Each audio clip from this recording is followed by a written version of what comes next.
Velkommen til et håndtegnershow om SE, SU og hvordan de to spiller sammen. Det vi skal se på i dag, det er den samlede efterspørgsel i samfundet, vi har Y ud af her, og det samlede udbud. Og man kan sige, lige præcis det der gør en forskel, og så vil I opleve, at at den lodrette akse enten står pi, eller inflation, eller prisudvikling.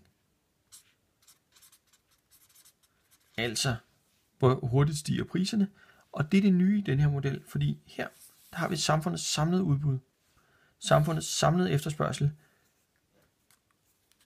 til bestemte inflationsniveauer. I første del af videoen, der vil jeg se på efterspørgselsdelen, i næste del af videoen vil jeg se på udbudsdelen, og så vil jeg koble de to sammen. Men lad os prøve at se på det, fordi den her SE-kurve, den hedder jo det samme som den meget velkendte samlede efterspørgsel i Keynes. Og så en dans med, det er faktisk den samme efterspørgsel, vi har fat i. Vi har her 45 graders linjen. Vi har den samlede planlagte efterspørgsel er lige med produktionen i samfundet, med Y af den vandrette, og SE op af den lodrette, og så en given SE-kurve, lad os kalde den SE1. Mens vi har snakket Keynes, mens vi har snakket indkomstdannelsesmodellen, der har vi holdt priserne konstante. Men det der nu sker, det er, at vi udvider modellen, eller udvikler den, vil jeg sige, til en given inflationstakt. Det kan være 0,9%, det kan være 1, 2, hvad det nu er. Men med den inflation, der er i samfundet, har vi den her samlede efterspørgsel. Men lad os lige prøve at se lidt nærmere på, fordi hvad er det Y består af? Jo. Y, ved I, det er privatforbruget, det er det offentlige forbrug, det er investeringer, det er eksport, og det er import. Og bemærk i det negative fortegn. Hvad sker der nu her, hvis priserne stiger? Hvis vi nu har et fiktivt land A og land B, og priserne stiger. Lad os bare sige, at vi starter med at have en pris på en vare, samme kvalitet, samme features, og en vekselkurs på 100, så det er fuldstændig transparent og sammenligneligt, og prisen er 100 i hvert land. Jamen, så står vi i en situation, hvor det koster det samme, om at købe et land A eller et land B. Så sker der det, at priserne herover stiger med 4%. Der er 4% inflation. Så lander vi sjovt nok på en pris med indeks 104. Herover der er der 0 inflation. Så vi har fortsat en pris på 100. Hvad sker der så? Jamen, eksportørerne fra land A til land B, de får det pokker svært. Det er rimelig svært at sælge en vare til 104, når man kan købe den til 100. Så eksporten, den lider.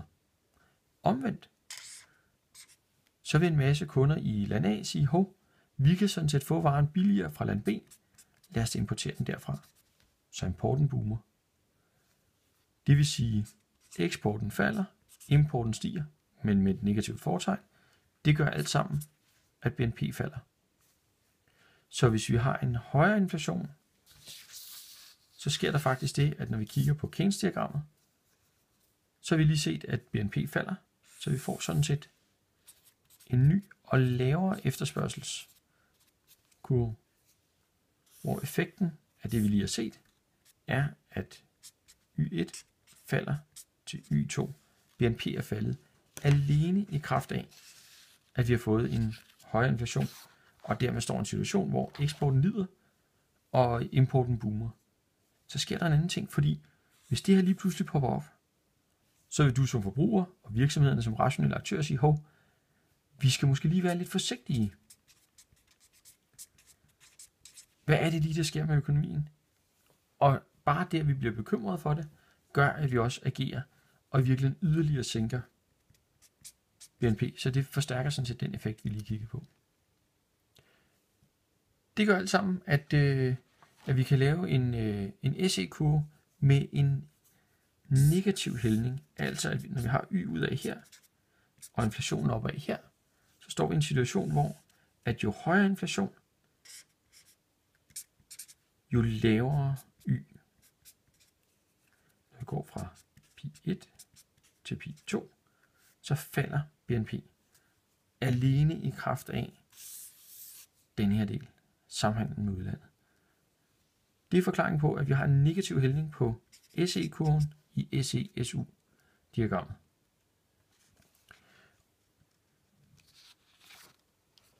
Når vi så har den her kurve, SE-kurven,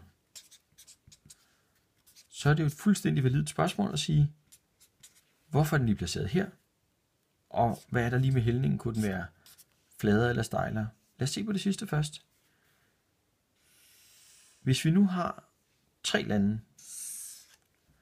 som er i land A-situation, inflationen er steget, så vil der jo ske det, at hvis landet i høj grad importerer og eksporterer varer med en høj substituerbarhed og en høj priselasticitet, så er effekten drastisk på Y,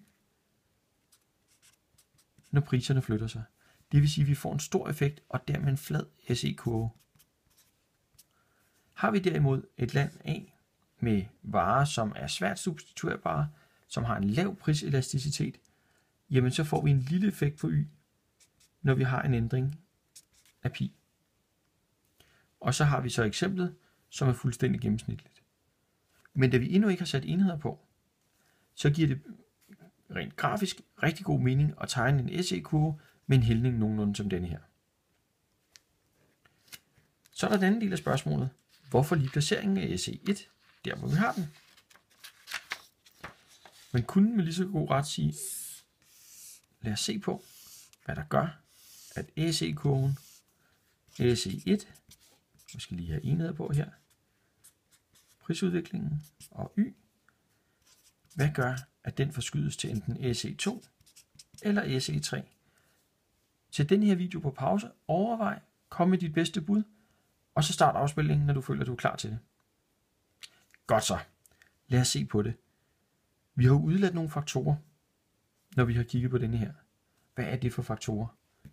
Jo, vi holdt G ude. Det er offentlige forbrug. Vi holdt også valutakursen ude. Vi har holdt den udenlandske inflation ude.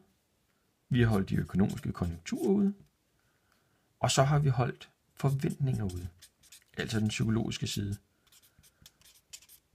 Lad os lige se på, hvad de gør. Hvis nu G stiger, det er en politisk bestemt faktor, det vil I fra Keynes-modellen, jamen hvis den stiger, så er det jo en politisk beslutning, for eksempel i Danmark på Christiansborg, som ikke er direkte påvirket af inflationen. Og hvis G stiger, så stiger den samlede efterspørgsel. Så der er en positiv sammenhæng mellem at G stiger og at Y stiger, og den samlede efterspørgsel stiger. Så der får vi en parallel forskydning ud af til S2, eller SE2, undskyld. Så har vi valutakursen. Lad os lige kigge nærmere på den. Hvis vi nu har land A og land B igen. Prisen er nu allerede steget til 104, mens den stadigvæk er 100 i land B. Hvad sker der så, hvis valutakursen nu falder? Så får vi en prissituation på 104 gange en lavere valuta. Lad os bare sige, at den går til kurs 90. Over for en uændret pris gange med en uændret valutakurs. Dermed kan vi få en effekt, hvor at valutaen enten ophæver prisstigningstakten, eller måske endda trumfer den, således at varerne i land A nu bliver mere attraktive end i land B, og man derfor faktisk får en vækst i eksporten. Så det vil sige, har man en situation med flydende valutakurser, og valutaen bevæger sig modsat ændring i inflation, så kan man sådan set ophæve effekten. Så har vi den udenlandske inflation.